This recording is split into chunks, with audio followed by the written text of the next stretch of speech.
Hello everyone and welcome to High Plane Games Top 100 PS1 Games 2011 Countdown.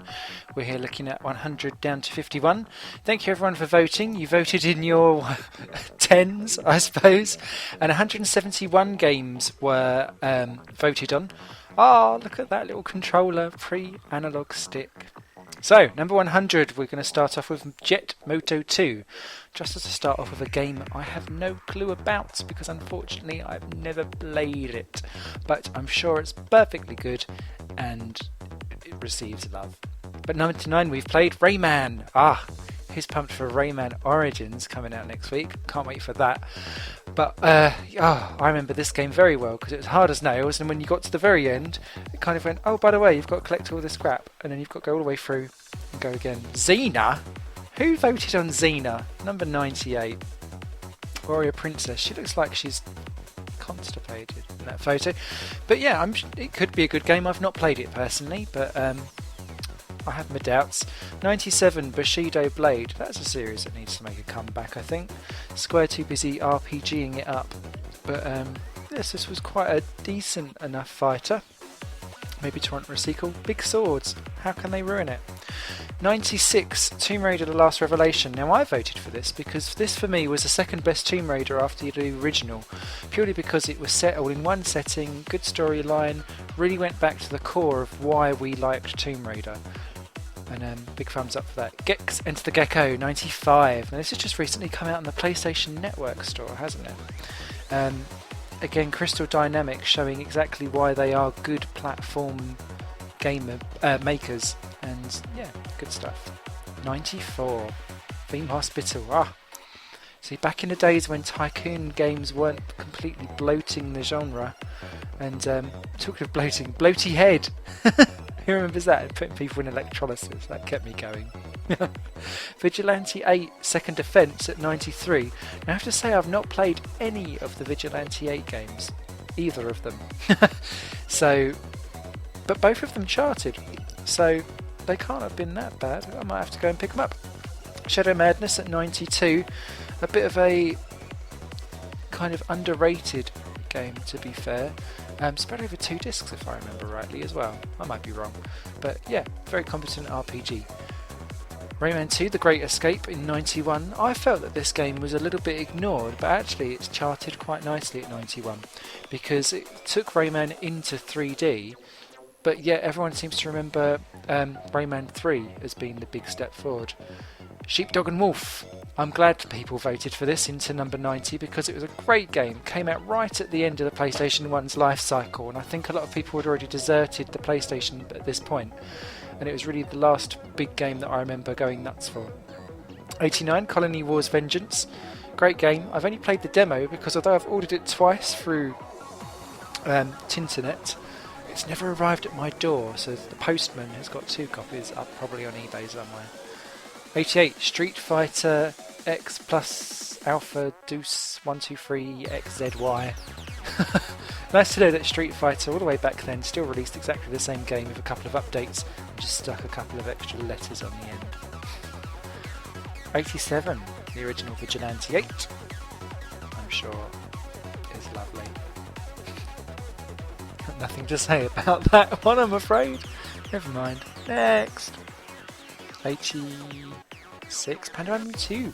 A lot of people hated on this because they tried to make Icky all sexy and Jester all mad. Fargus all mad, sorry. And I'm sure that's a picture of Pandemonium 1, sorry guys. But I still like it, great game. Little Big Adventure. Twinsen. Such a strange, because it's like a 2.5D isometrical game. And I'm surprised that people that got it love it. But I don't think many people got it, and it was from France, so that might be why. 84, Legend of Mana. I wish this game would have come to the UK. It looks absolutely awesome. Although through the advent of PlayStation Network, yeah. La la la. 83, Croc 2. The love child of Lara Croft's Backpack and Crash Bandicoot style gameplay, 2.5D. Though this one kind of went a lot more 3D, so that was nice. But yeah, underrated games there, Croc. Toy Story Racer. Now that's just recently come out on the PlayStation Network as well, hasn't it? So a little bit of retro fun for us kart racers there. I have played this for a very short period of time, but not really got to grips with it. Point Blank 3. I know we've got PlayStation Move, but there's something about waving a light gun about that just makes it all seem so much better. But yeah, Point Blank games were great. As was Roll Cage, actually. Underrated racers. I'm glad someone voted for them because I completely forgot. Because the sheer speed of this game was just phenomenal. And also you had those really annoying like puzzle tracks. Infuriation. 79, Twisted Metal 3. Now, did this even come to the UK? Because I can only remember 1 and 2. So if they're 3 and then when I was looking for pictures of 3, I found there was a 4. I'm assuming they were American only. But Soccer 2, I remember that. Now I remember this one more as a PC game myself, so maybe that's just me. But great game. Code is back at their best when they done racing properly. Mortal Kombat Trilogy at 77. Welcome back, Mortal Kombat, this year, by the way. It's been for a little bit of a tough time with some bloodless stuff, but great to have you back, complete with most of that roster, actually, to be fair. 76, Legend of Dragoon, on my wish list still to get.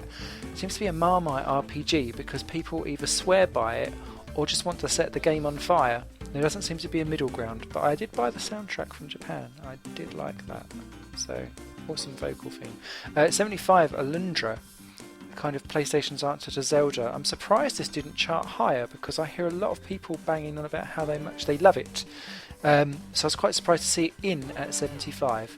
Ghoul Panic in at 74. Now I've played the demo of that. I've not actually got the game, but I thoroughly enjoyed it, and I can absolutely see why Ghosts plus Guns equals win.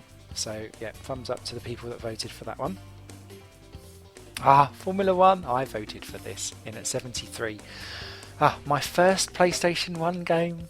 I remember on Christmas Day watching that FMV sequence where the Jordan comes out from the dark. Goosebumps. Love it. 72. Alien Trilogy. Now I have not played this, and I do feel by generally looking around at YouTube clips I've missed out. So I'm going to hunt this one down before I finish. Well, not now, but obviously, yeah. 71. Now I technically voted for this because I love to spread live what I love. I put it as second in my list. It probably, to be fair, is quite close to that. Psychedelic Fish playing squares with bombs. What more do you want to know? Twisted Metal 2 in at 70. Now this is my favourite version. I quite like Twisted Metal Black on the PS2. Looking forward to having Sweet Tooth back with us next year. 69, Spyro, with that typical skateboard. That's such a late 90s view. Let's all be hip and cool and have skateboard with like Walkman CD player type thingy. Love the Spyro games. Might have sold himself off with plastic toys at the moment. Spyro, you need to come back. Fear Effect, 68. Original lesbian animation point and click. Oh dear, eat us. Naughty boys. But they were good games. I did enjoy both of those. Now, Herc's Adventures is the only game on this top 100 list that I'd never heard of, ever. So when I saw the screenshot, I was like, reminds me of Castle Crashers, but it probably isn't, so God knows. 66, The X-Files. Now, obviously, I think fans of the programme voted for this because I have it, and it's just... I quite enjoy the FMV games. There was like a certain period of time where they were really funny, but that was just tedious for me personally anyway. 65, Crash Bash. I love a party game, and I think a lot of people are disappointed with this because it has about 6 or 7 games and that's it. But my favourite one was the one with the pinballs, where you had to stop it going past your goal. Great fun. Tony Hawk's Pro Skater 2 in at 64. That series has died a death recently. Skate, I think, has put an end to that. But yeah, Tony Hawk's. I don't think people understand quite what it done to that kind of extreme sport genre. It really pushed it on, so it's good to see it there. Dragon Ball Final Bout in at 63. Have to admit, I've yet to play a Dragon Ball game. Sorry, world. Not on purpose. I've just never happened to be next one. Legend of Legaia, another game that's on my wish list at 62. Love the sequel,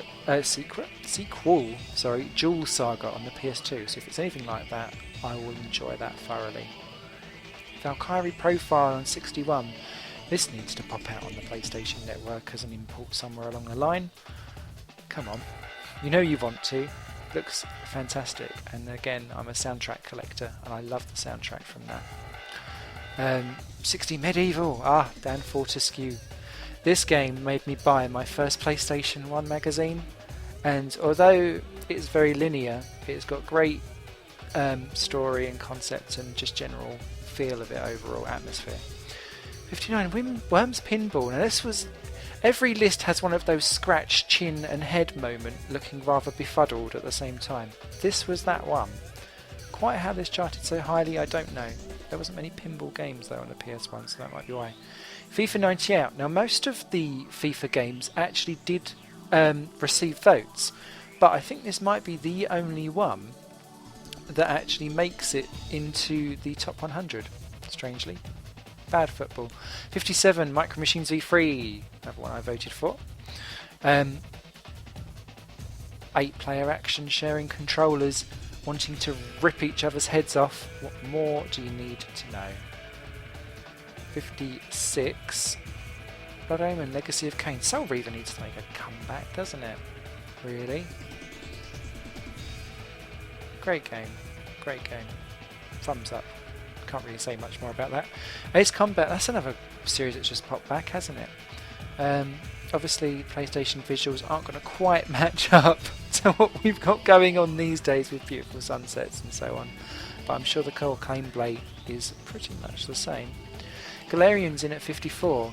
Now I have the game, but I just can't remember it particularly well, but what I do remember is the fantastic trailer that came out for it being injected in the neck, and I'm sure that got a fair amount of sales just from that alone.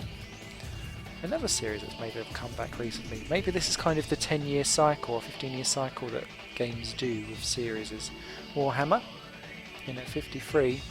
I've not played a Warhammer game, so I'm not really sure quite how they work, so apologies for the world for that. Silent Bomber in at 52 though. Love this game. Didn't vote for it, but I can absolutely see why others love it, because you're this tiny little man and you're just facing off against the massivest mechs running around like nuts. And rounding off our list in 51, Pandemonium 1. Colourful, beautiful, good-natured, fun, and it really showed off kind of what the PlayStation was about. Aged not so well, but a great game nonetheless. So, that was 100 to 51. Join me for numbers 50 down to numero 1. Hope this has been enjoyable for you, and hearing my little anecdotes of the world. Thanks for watching, take care, and join us again on Higher Playing Games. Bye!